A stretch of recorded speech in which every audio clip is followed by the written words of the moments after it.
Kyllä se on tää työporukka, mikä meillä on täällä. Ja ylipäätään se, että saa tulla töihin aina hyvällä mielellä ja kun asiakkaat saa aina hymyilemään. Ja tuntuu jotenkin, että on niinku oma ala, niin kyllä se motivoi.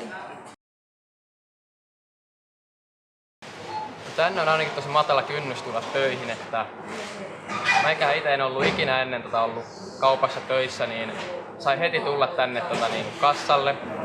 Tosi hyvin opastettiin kaikki, mitä pitää tehdä ja miten tehdään. Ja sitten aina jos tarvii apua, niin heti oli joku tosi asiallisesti opastamassa. Ei tullut yhtäkään pahaa katsetta, jos vähän mokastain. Niin, että ei tarvitse pelätä epäonnistumisia oikein.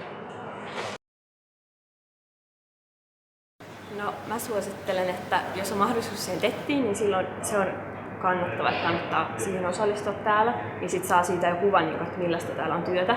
Ettei tarvi aivan mennä niin, että ei tiedä mitään. Mutta sekin on hyvä vaihtoehto, että hakee sieltä netistä, hän pystyy hakemaan.